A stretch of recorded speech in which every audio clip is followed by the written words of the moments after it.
Okay, good evening, everyone. This is the February 19th Parks and Recreation Committee meeting. We'll do a quick roll call here. Call the meeting to order, and we'll start. Terry Cope. Larry Schultz. Amanda Cahill. And Jenna Smith. Okay, welcome. First order of business this evening is approval of the minutes from the prior regular meeting. Those are sent out with your packet. Would someone like to make a motion? Well, could I ask for a revision? Certainly. Okay. I know the intent of the message on regarding the no smoking ordinance in the parks. However, I think the wording makes it sound like I was responsible for that, where I was just wanting to get an update from the city as to see where in the process that was, because we had had a big work session along with the planning commission, and we were told that it would be like brought back to us to see where that was at. And so I was just wondering about an update of where that was at from the city's perspective. I can certainly update to clarify that. Okay. Okay. Any other corrections? Okay, you want to make a motion with that correction? I'll motion. Okay, motion's been made with the correction is second. Any further discussion? All in favor of approving the minutes from the last meeting with the correction, indicate by saying aye. Aye. Opposed, say nay. Motion carried. Next, petitions, proclamations, suggestions, or complaints from citizens, committee members, or staff. Don't see anybody in the audience today. Any of you have anything you'd like to bring up? No, I don't this week. No, I don't either. Okay, moving right along to old business. Parks. City City from her. Oh, okay. Sorry, we're skipping too far ahead. No worries. We have an update on things from the city staff. Yep, so just wanted to give it a brief update. So despite the very cold temperatures we've got going on outside, the city's Parks and Recreation's summer and spring program guide is in the process of being finalized. And so just want to let everyone know that those will be hitting mailboxes and available for pickup at both the Victoria Recreation Center and City Hall sometime early to mid-May, or March, not May. And then just a few updates on programs that have recently happened. We had a Royal Ball at the end of January that is run cooperatively with the city of Chanhassen, and that went really well. We had a successful turnout of princesses along with their royal family. And we also had a few guest appearances by Anna and Elsa, so that was a great program. And then we also did our first ever senior bingo bash, and we hosted that at the Victoria Recreation Center. There's a good turnout of participants, and we got some valuable feedback from them as well as we move forward with planning another one for the summer. Okay, thank you. Now moving right along to old business, the park sign replacement project overview. I think Jenna has an update for us.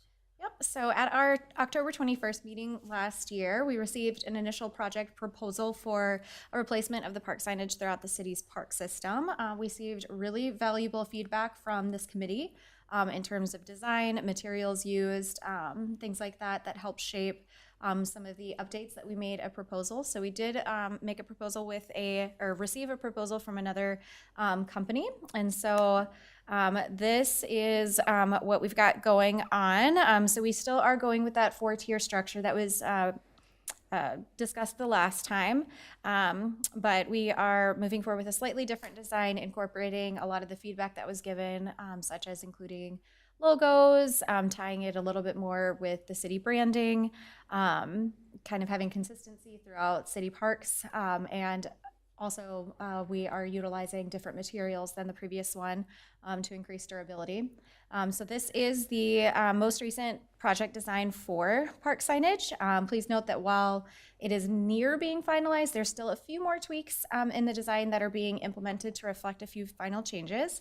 And so Down on the left bottom corner are park icons that will be also integrated into the design on the sides of these, as well as the smaller tier 4 will also have the city's waves indicated or included into the design on the post in order to tie it all together.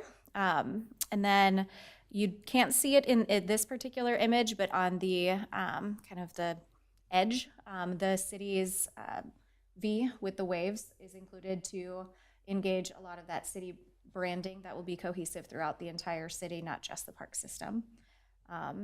Just an update for this, the funding is secure 100% through the ARPA dollars.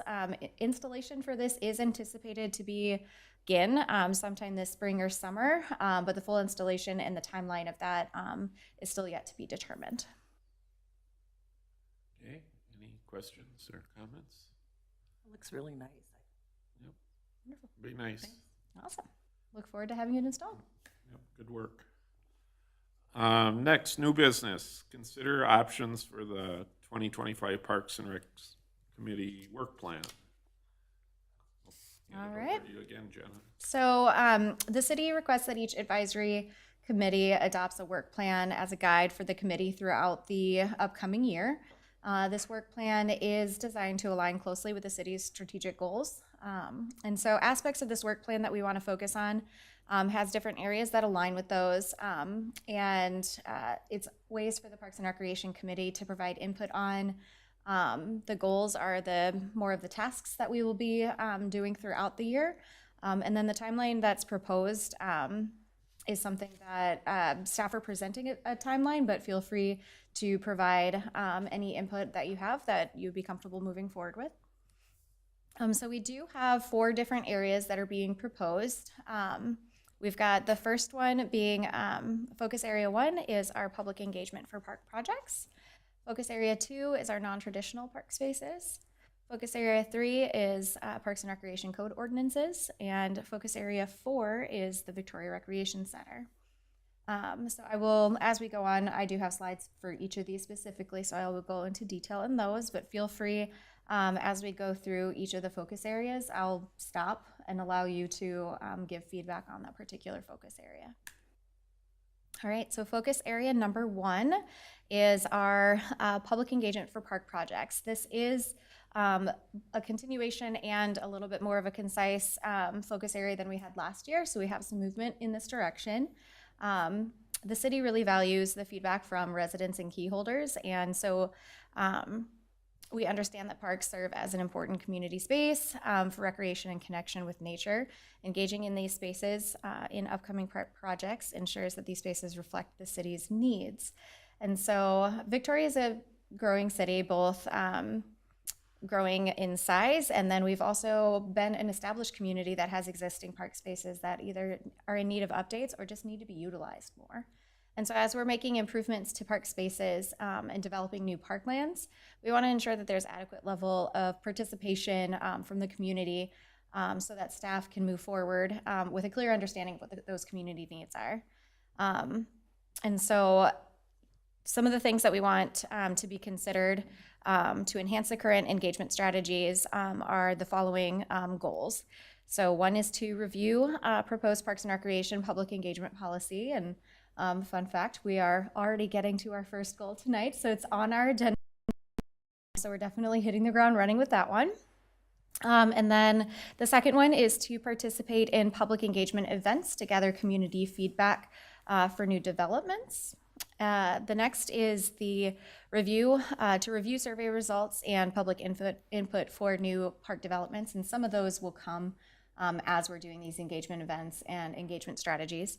And then the final is to make recommendations for park projects. And so this is something where it's a multi-step process, and so that's why you'll see in the timeline that it's spring to fall, which of course is the majority of the year, but that's because it's a multi-step process that we are looking for engagement from this committee on. So with that, do you have any specific feedback for this one for me?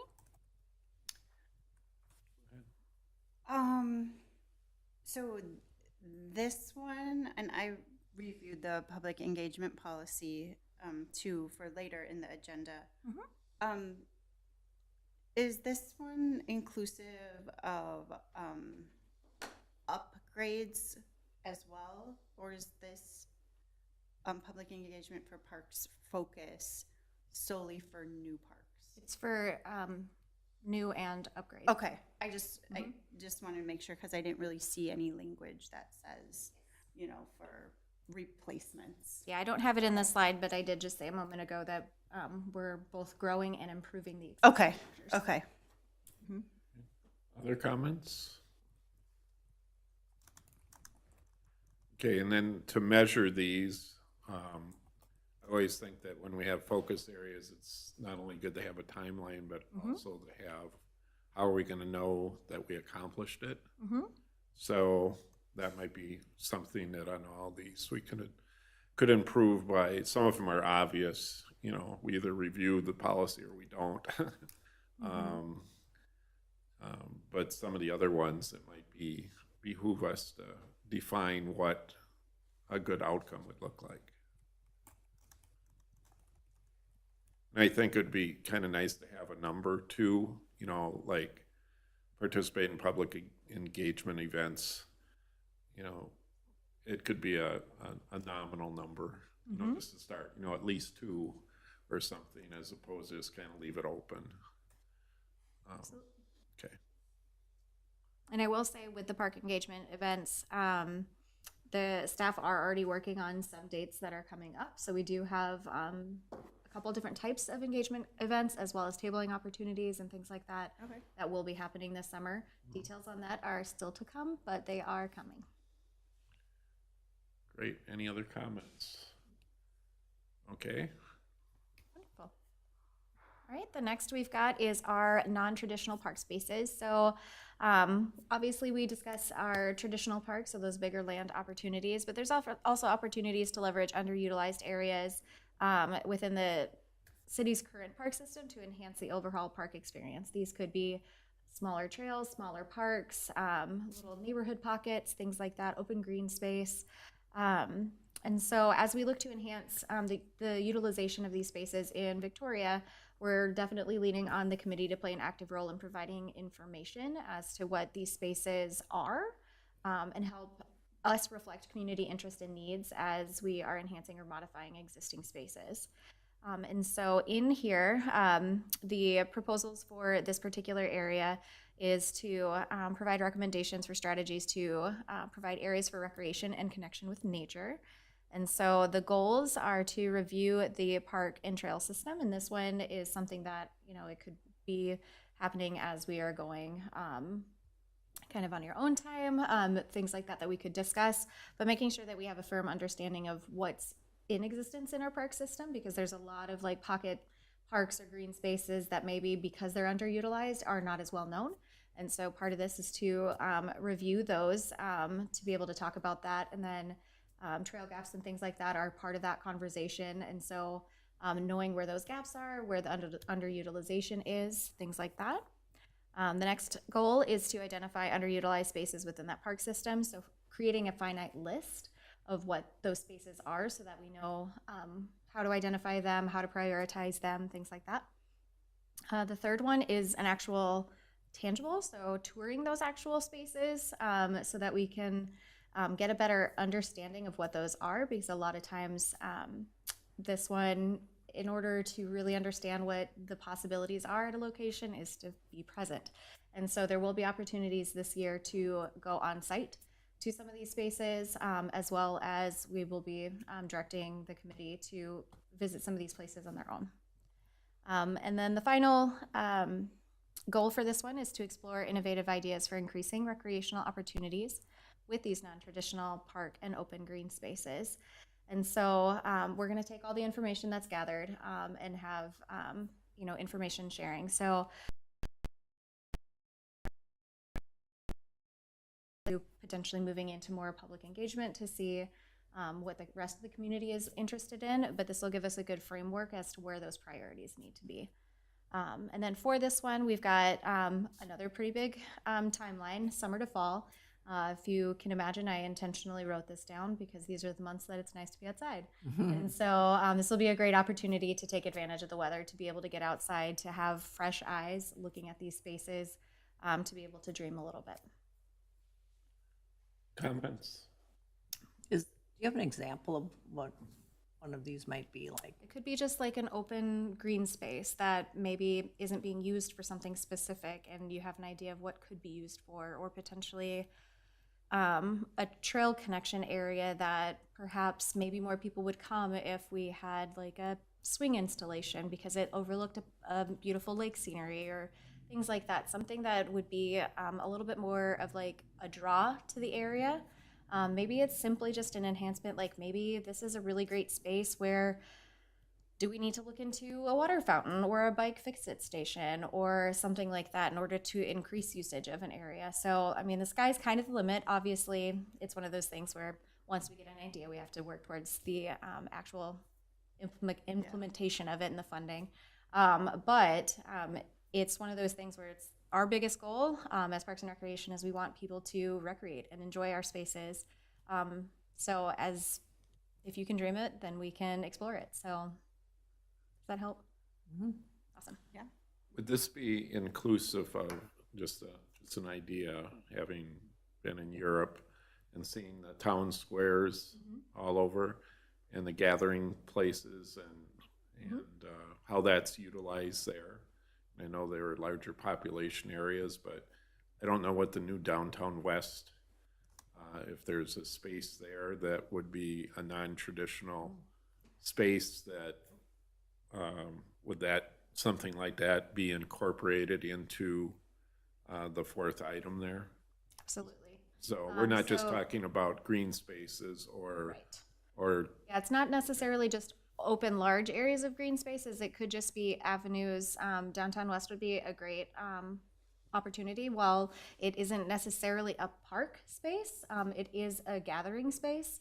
And so it could be something where you provide suggestions, feedback for council as they're making decisions and working with developers to dream what those spaces are going to be, because obviously if it's something that's downtown, more people have access to it. So yes, those types of opportunities wouldn't be included in this category. okay. Terry, also remember we talked about that gravel pad right out here Yes. as an example, like Oh, that's a good. Oh, how could we re-envision that so that more people would utilize that on car show nights or when there's entertainment down there at the band shell? Oh, yeah, that's a great example. Absolutely. Could you remind me where like a list of all the current parks are? Yes, on the city's website. So if you literally go in the search box and say parks, it'll pull up a list, or you can go and hover over the community section and it'll be parks and trails and all that kind of stuff. And you'll be able to find all that information there. So victoriamn.gov is the website. Thank you. There are a couple obscure ones. There are. That's what the ones I want to go look at. Yeah. Yes. Okay, anything else on focus area 2 before we ask Jenna to proceed? Okay, All right, so focus area 3 is the Parks and Recreation Code ordinances. And so over time, the use of public parks and recreational spaces evolve, they reflecting demographic shifts, changing community needs, and trends in outdoor activities. So the city is focusing on updating outdated code ordinances to reflect the needs of Victoria as it stands today. During this review, staff will be bringing the Parks and Recreation related ordinances to the committee to review.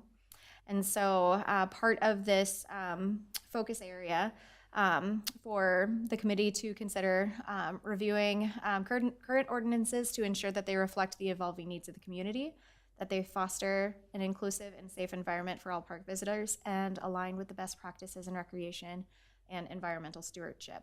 And so there are 3 goals proposed for this focus area. The first one is to gain an understanding of current park and rec ordinances. And so for this one, we will literally just take some time to learn what those ordinances are that currently exist, as staff are in the process of pulling those, updating them to make sure that they are accurate and abiding with things that are going on now.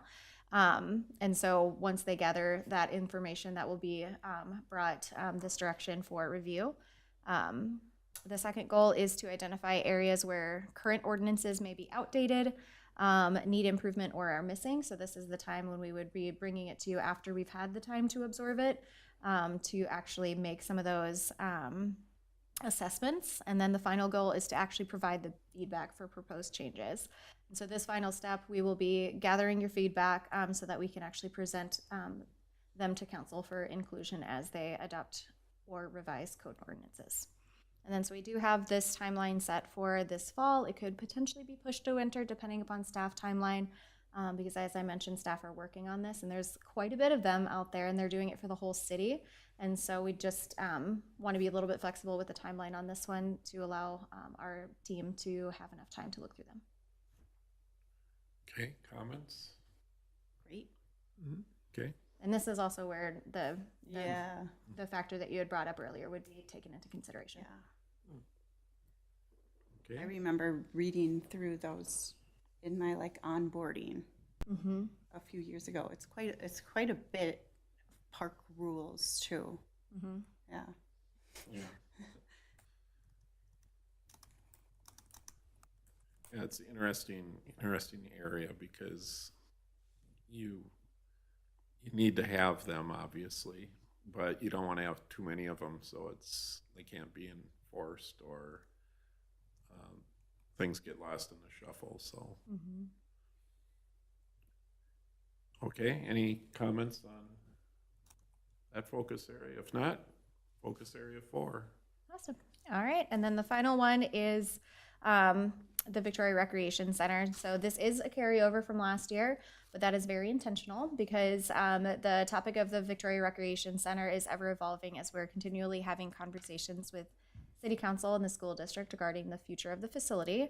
And so just to recap, we are in a collaborative contract with the school district for the use of the rec center, and that is set to end in 2032. And especially as the Chanhassen Bluffs has been approved, that may impact or shift the school's priorities. And so taking some of those possibilities into consideration, the City Council is preparing for a future transition, whether it is sooner or later. And so we need to determine the facility's mission and its long-term needs. And so the key components for this focus area are for the committee to stay informed, which is the first goal, on City Council's vision and mission for the facility.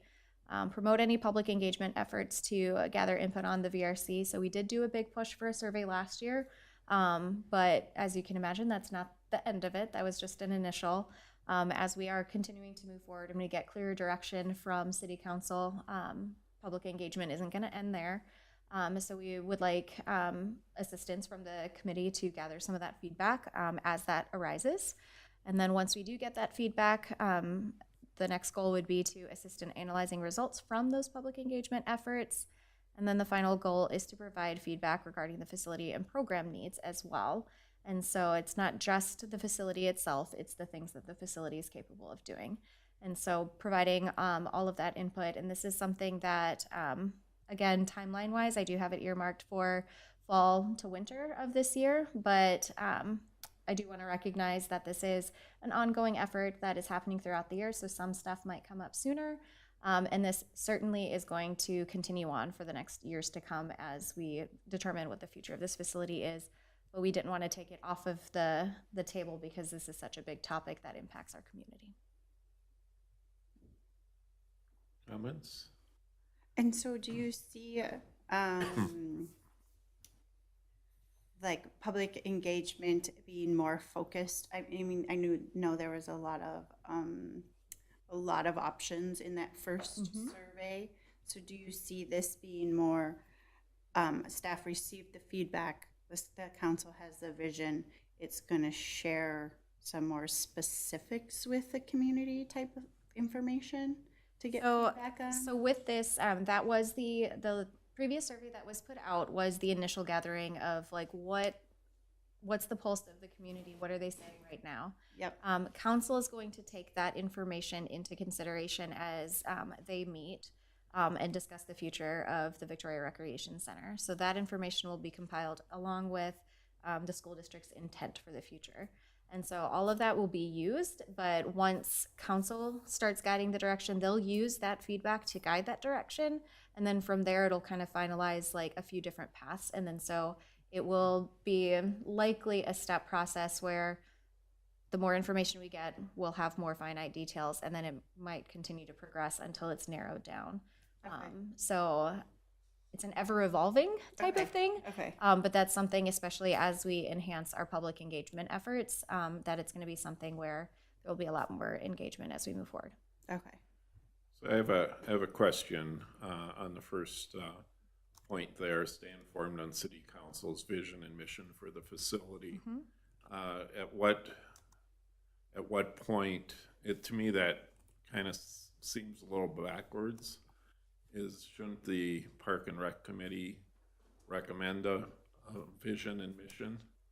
I mean, obviously, it's the City Council's decision, but if we're going to have a committee to look at Park and Recs in the community, and that committee's not involved in the mission or vision, it just Right. seems out of whack. And I know there a couple meetings ago, maybe 6 months ago, we reviewed the survey or whatever, and I know we made some recommendations or moved some things forward, and maybe that's what the City Council's using to inform themselves as to what the vision and mission should be. Yep. So we reviewed the survey back in December. When we put forward like the feedback from that, they're taking that information and then are moving forward with that. So like I had just mentioned with Amanda, it's like a multi-step process. So they're taking that, establishing a vision from there, but it's probably not going to be super finite. They'll need more feedback once they make proposals, and then a little bit of back and forth that would likely be happening with that. Okay, So that clarifies that. But very good point. Yes. Do you have any additional info you can share from the school district as to their? No, the last time that we had met with them, we got feedback that they were still having conversations with the city of Chanhassen in terms of use of the facility, as well as their own school district leadership as to what their intent was.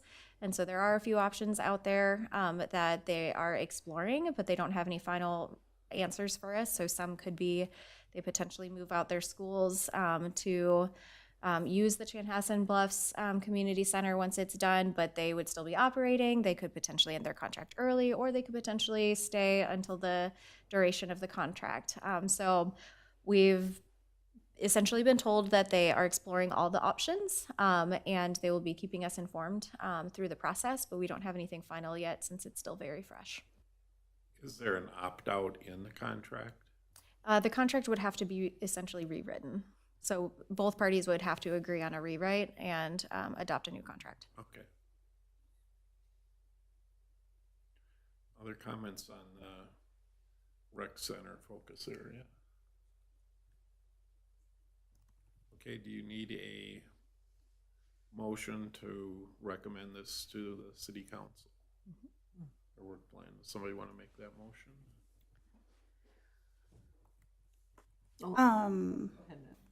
Oh, I was just gonna ask one more thing, sorry. Does this include the park space around the rec center too? I know sometimes when we're talking about rec center, we're So talking about the facility. Yeah, so when we talk about the Victoria Recreation Center, we're talking about the facility. D-Town Park is D-Town Park, so it's a park facility, not the rec center. Yeah, so this is specific to the facility. Right. Okay.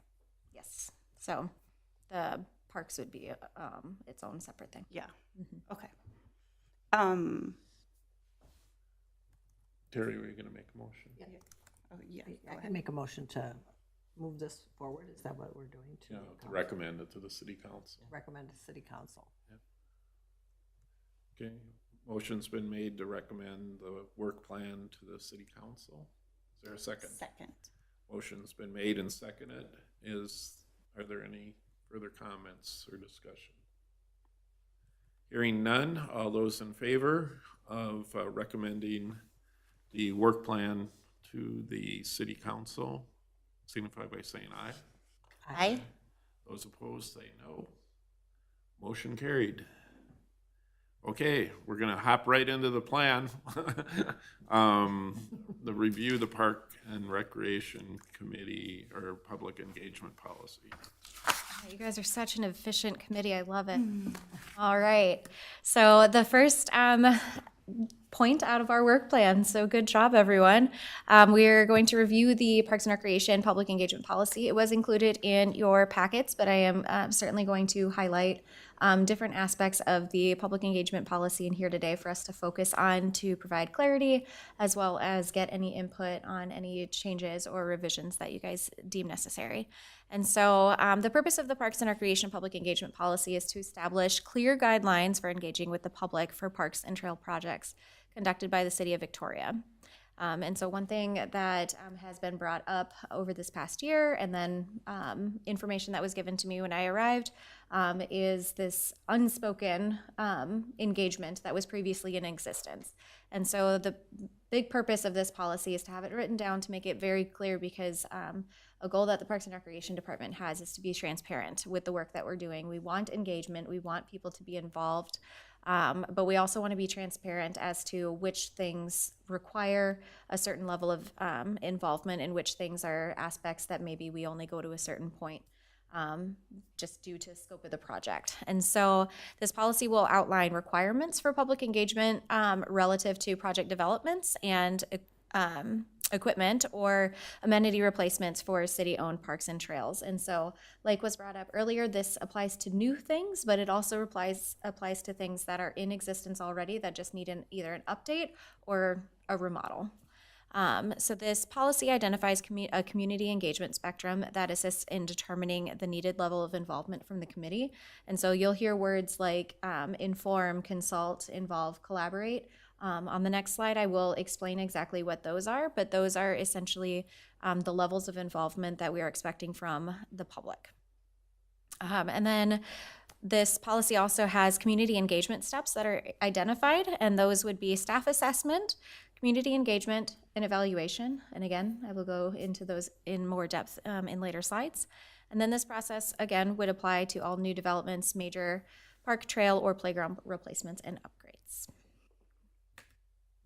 So the community engagement spectrum, so the whole purpose of this one is to identify how much involvement should be expected from the committee, from the public, from the stakeholders, from the staff. And so the first spectrum item is the inform stage. And so this is when a decision is made and the community needs to be aware but isn't able to make changes to the decision.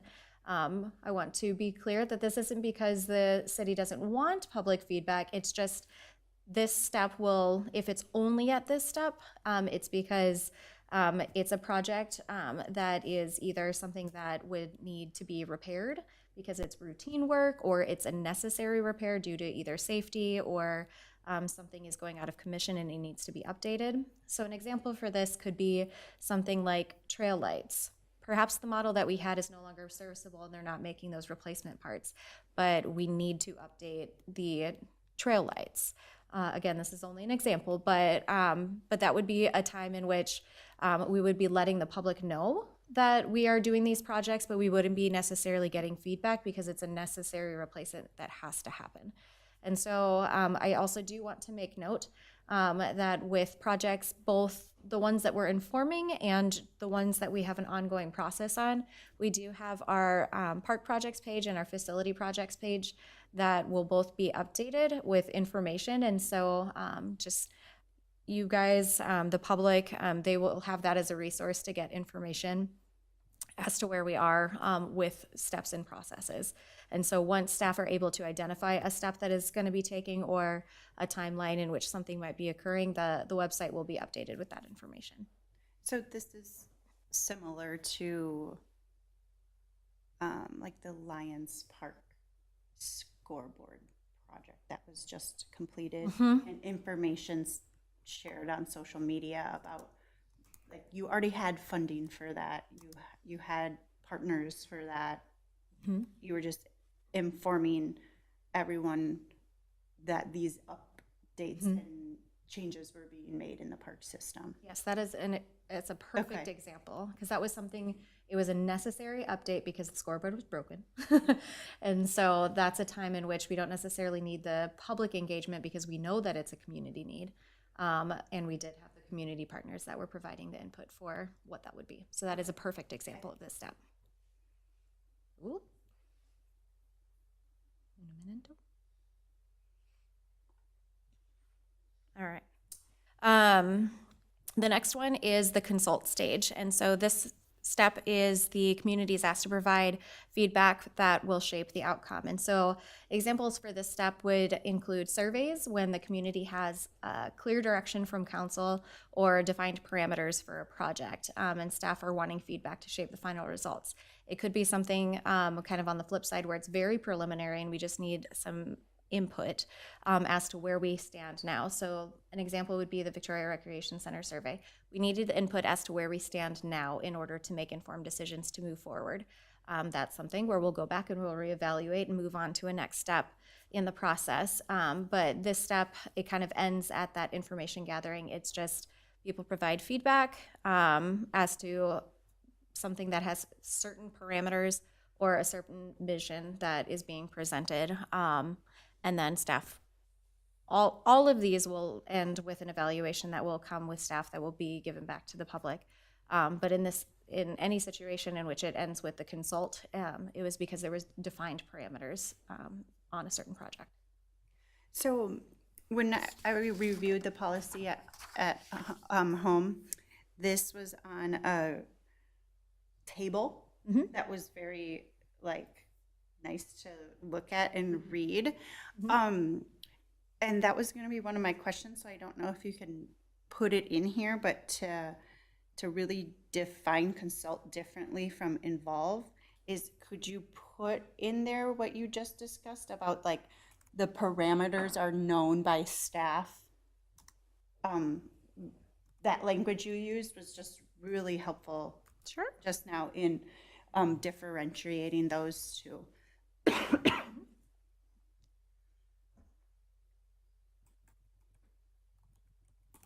I would agree, because I think if somebody just looks at this, there's some nuance between a consulting involvement and collaboration. It's kind of fine. So the more defined definition, I think, the clearer it'll be, and less problems down the road for somebody getting upset about something because they didn't understand the. Absolutely. No, that's a great point. I'm happy to include that. Well, I will continue to explain the rest of them. Okay. And if you have additional feedback, I am more than happy to hear it. So the next one is the involve step. And this is where the community is asked to share their ideas that will shape the outcome. So this is more of the dreaming stage. And so examples for this one would include projects that are not clearly defined and we don't have a premise for what's going on, like the new park developments, such as Marsh Hollow and Huntersbrook that are coming. So this is when we're seeking feedback to share their ideas to help us narrow down what those community needs and interests are before a project proposal is even made.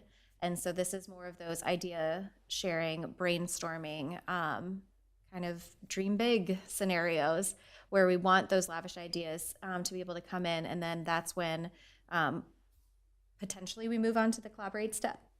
Depending upon the scope of the project, we might be able to gather it from there and then staff work on it.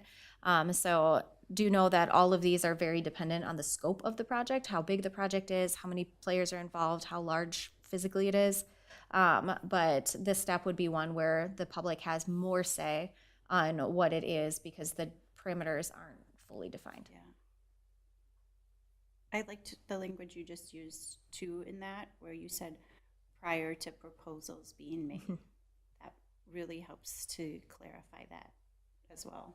I'll be sure to include that. All right, and then the final one is collaborate. And then this one isn't necessarily the community as in every individual. This one is when we're working together with community stakeholders, community partners, citizen advisory groups, and other subject matter experts that have a little bit more insight and expertise in the area that make more informed decisions. And so this is a time where we are involving more people that are a little bit more well-versed in what it is that we're trying to do, whether it be, athletic associations that we're talking about because a field was proposed, or obviously citizen advisory group. It could either be a focus group that's created for a particular task, or it's bringing it back to this committee. This also is working with community organizations, maybe Carver County Parks or Three Rivers or things like that, where we're working with larger organizations to be able to do things. So it depends, again, on the project itself as to who those stakeholders would be. But this is where we're defining a little bit more, getting more expert opinion as to what it is. And the collaborate step would be something where we've already gone through the other steps. So this is a progressive type situation. Sometimes we might go to the collaborate step because it is a very targeted project.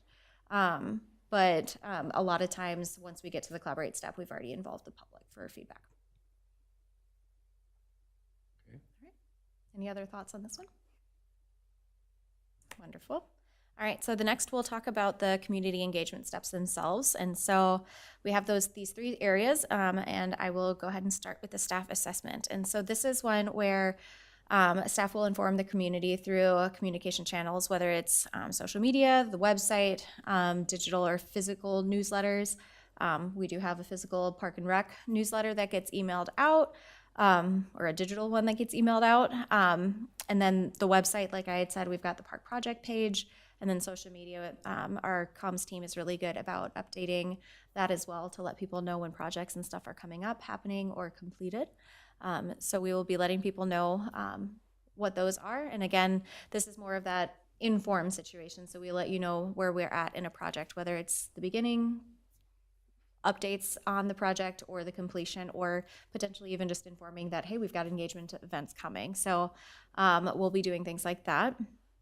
And so the information may include, but isn't limited to, the details of the overall project, the impact areas, available parkland, potential uses of space, project resources and funding sources, staff capacity to complete the projects, relevant ordinances or policies that might impact the project, potential options for the identified location, and any previously identified needs of the community. So all of these things kind of shape what that staff assessment and why we would be bringing forward a new park project. All right. And then, so community engagement is that big old piece of getting the feedback from the public.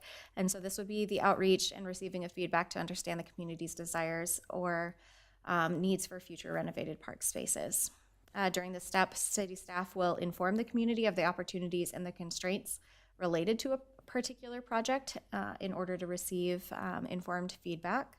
And then, like we had mentioned earlier, key stakeholders for these projects could include the residents, athletic associations, community partners, citizen advisory groups, etc. And each stakeholder may have a different level of participation depending upon what the project is and the location of the project. All right, and then community engagement steps. And so engagement implemented would include a mixture of methods of engagement using multiple strategies to ensure that diverse voices are heard. And so it is our proposal that we are doing a minimum of 3 of these methods in order to be implemented per project. And what of the 3 would be based on the scope of the project. And so I do want to note that not all of the strategies that are listed would apply to all projects, but staff are also not limited to 3. Like if it's a bigger project, we would potentially do up to all of them, depending upon the level of feedback that we are looking for from the community.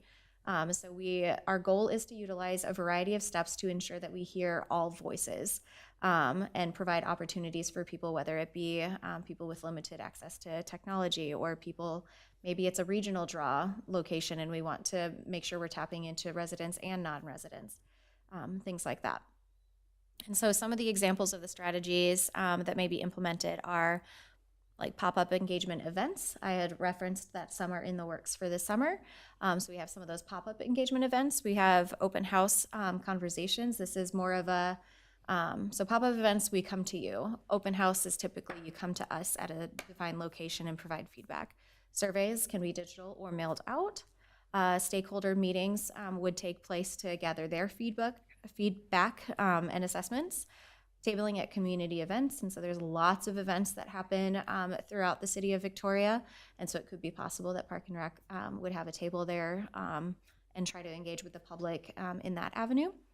Another would be consulting with citizen advisory groups for feedback, so it would be this group, potentially a senior advisory committee, potentially even creating a task force.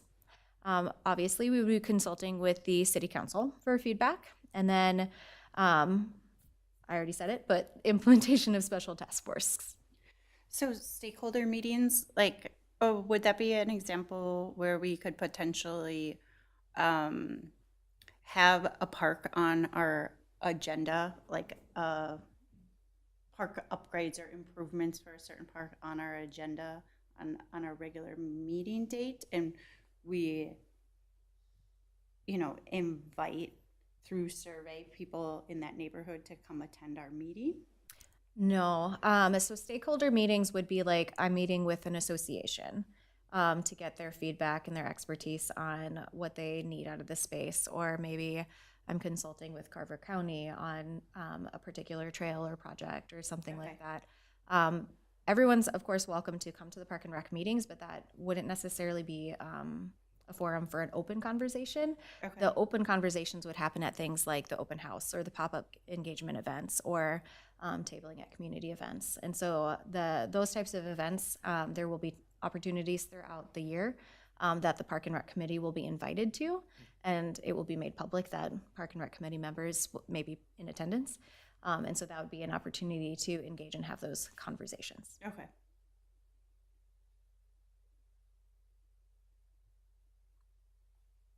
All right. Final step is the evaluation step. And so the evaluation work will occur by both the Parks and Recreation Department staff as well as this committee to assist in recommending the future use of an area of focus. And then the final evaluation will be provided to City Council for recommendation. So both staff will be presenting stuff. You will be providing your feedback to come together to provide more information to council as to what the recommendations would be. We would also be considering other factors like project locations, proximity to other amenities, city priorities, goals, things like that, stuff that may not necessarily come up in those public engagement opportunities, because that's something that we might have a little bit more insight as to what those are. So that's a time where we can kind of combine those two bits of information together to create more informed recommendations. So on the list of options for making three different kinds of outreach, do you see there being other things on there that aren't listed? Potentially. It's not all encompassing. It doesn't mean that we can't try another avenue. Yeah. The list is just examples of ones that have been successful in other agencies that are recommended by the National Parks Association. Okay. Things like that. It doesn't mean that we can't try something new. I'm all about some new ideas. So if you guys do have creative engagement opportunities, feel free to share those. Okay. So it's not an all-inclusive list, so there could be other opportunities. So if we do dream of something else that might be a really great opportunity to do that, then we're all ears and we're happy to try something new. Okay. Those ones are just ones that have been presented that have worked really well in other communities and in Victoria. Great. And so then you feel confident or in your experience, the three, requiring that number 3 is an appropriate, I don't that on, right? Yeah. So I just want to make sure that you feel like that's an appropriate number of methods and you feel confident that, working within those options, it's typically always been done or.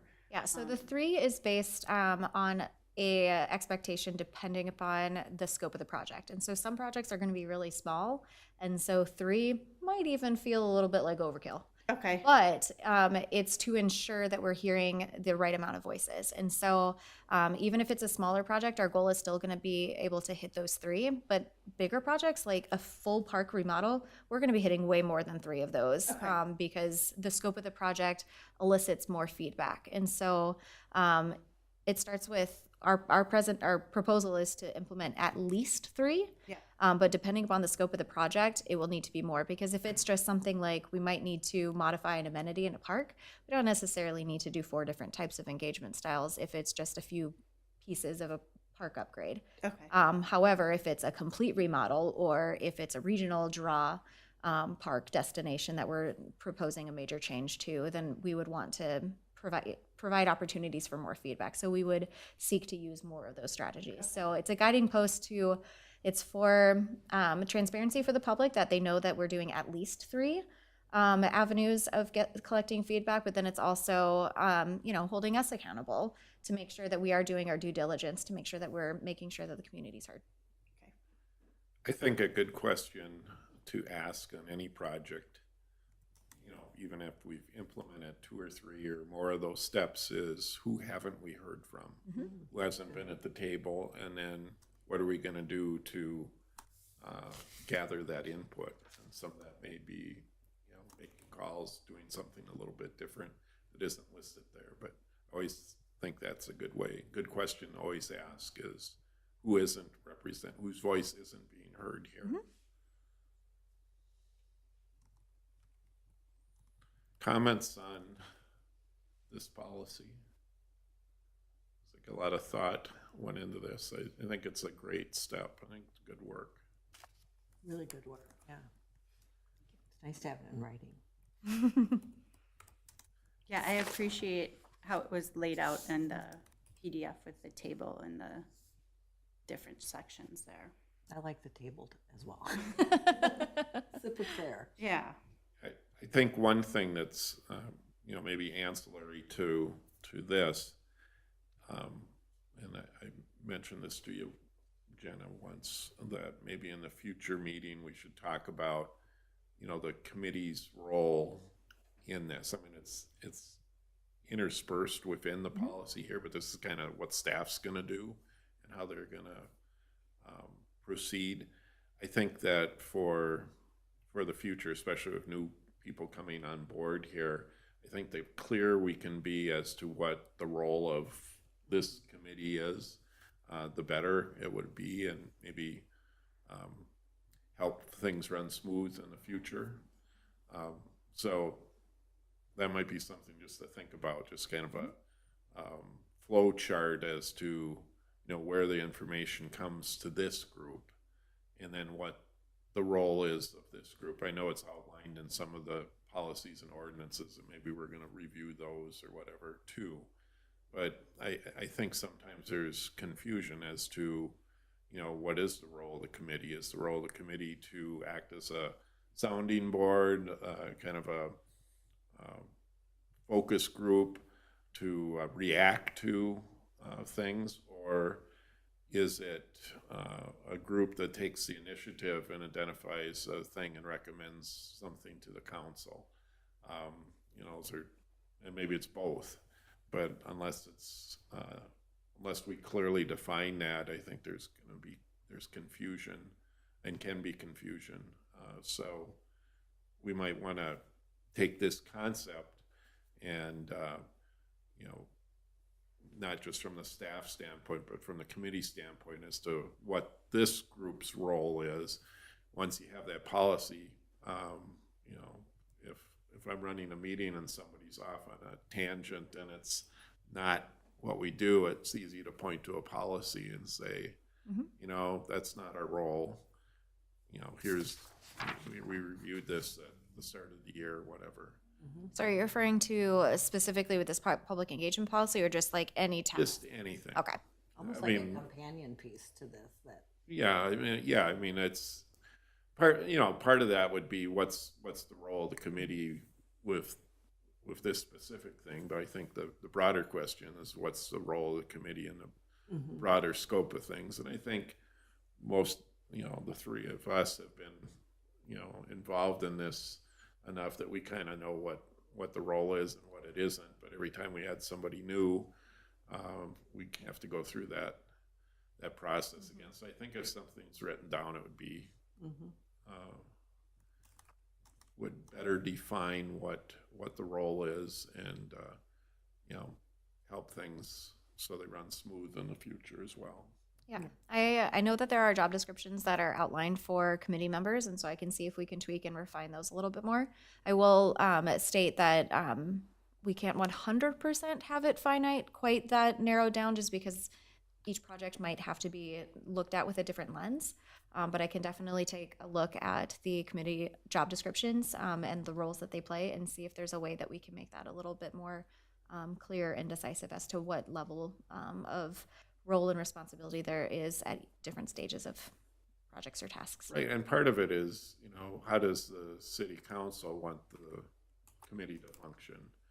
Or how can we best provide feedback for staff?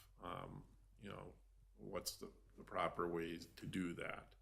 I mean, there's some avenues here, but I think the clearer we make that, the easier things would be. And I think it also may lead to what sort of people want to be involved in the future in the Park and Rec Committee as to what that role is. 'Cause some may want to do one thing, and maybe that's not what the committee does. And some may love what's defined, and you attract the right people to want to be part of the group. Yeah, maybe a little higher level kind of Right. review versus a job description or whatever. Yeah. If you were, That doesn't have to be every 10 pages detail, long, just no. the broad scope, and, you know, here are the 5 main things that this Yeah, group that'd is be supposed to super be doing. Sure. Okay. Okay, anything else on the policy itself? Do we have any changes or additions that anybody would like to have on? And I do have it noted that I will expand that chart to include description, so. Okay, do you have that PDF version to put up here? Not to put up on the screen, but we do have an agenda available if you want to take a look at it. There was just like one word that I thought would help clarify in there, and maybe if, like, do you have it up on your computer? do you have, is this what you're looking for? Yeah. Yeah.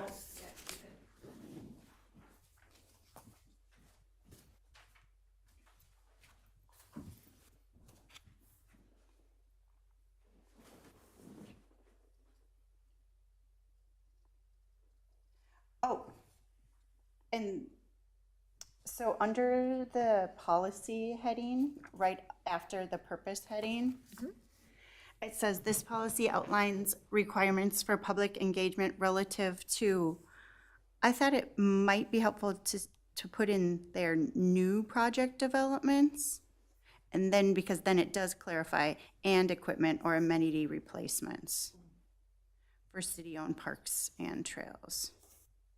Well, that's referring to amenity replacements, not necessarily like upgrade developments. So I can certainly Oh, include that. what, so project Developments is meant to be project developments, whether it's new, whether it's an upgrade, whether it's improving. Oh, okay, so then that part wasn't clear to me. So however, Sure. you want to best, I thought that was referring to, like, when we use developments so much, it's Yeah. brand new. I understand what you're referring to. Yes, communities. absolutely. I can reword Home that to make it more developments. clear. Yeah, so that was the only part of the PDF that I had a Sure. comment Yeah, on. I can make that more clear.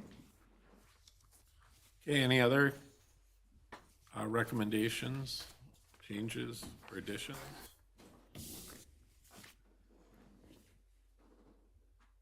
Okay, you were just looking for feedback, we don't need a motion on this, or would you? I would like a motion if you, to accept the changes that you're proposing to move forward with presenting this to council. Okay. Somebody want to make that a motion? Sure. I motion to accept the policy with the revisions or additions that we have proposed and recommend moving this to council. I second. Okay, motion's been made and seconded to recommend this policy with the changes to, in addition, suggested to the council. All those in favor signify by saying aye. Aye. Aye. Opposed, say no. Motion carried. Okay, we're to the last item. Any other items? No. If not, a motion would be in order to adjourn. I motion to adjourn. I second. Meeting's adjourned.